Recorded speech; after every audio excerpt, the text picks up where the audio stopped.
waxa magaalada Hargeysa laga daahfuray iskuul cusub oo magaciisa loo yaqaan Havelock Primary School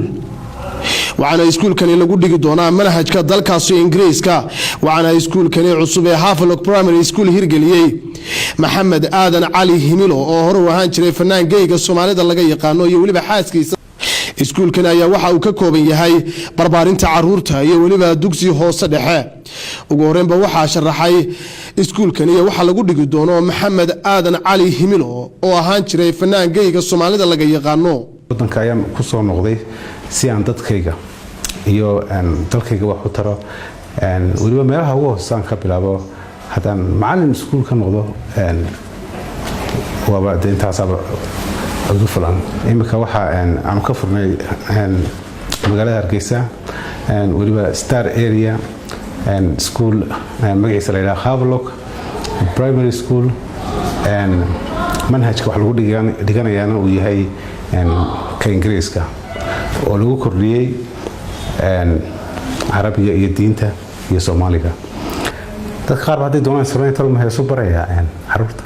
ma haysto lama barayo waxa la barayaa waxbarashadii caadiga ahayd heeso runtii waxay ahaayeen hobby oo de wax kulli talent aan leeyahay part time bay ahaayeen laakiin kulli dad badan ay soo yihiin inaan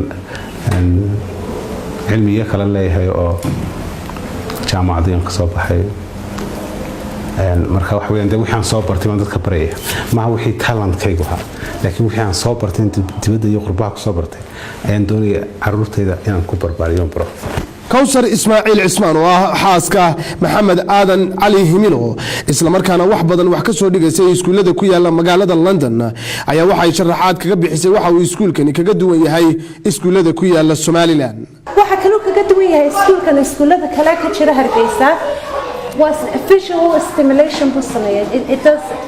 you learn through just macallinka kaliya ma sugaysid bugaaga kaliya ma sugaysid mar walba waxba ilmi baranaya hadii jaranjarada socdo waxba baranaya marka waxa si kaga duwan yahay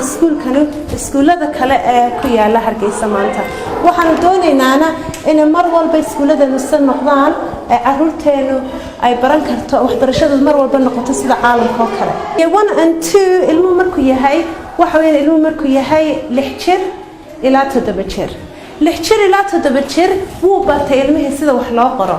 laakiin kelmadaha Ingiriiska ku jira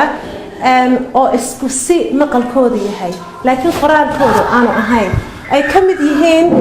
kuwan oo dhan waa sidaas waa through and through waa exactly the same through laakiin midna macnihiisu waxa weeyaan meel busaagu hoos uga dhaxdusay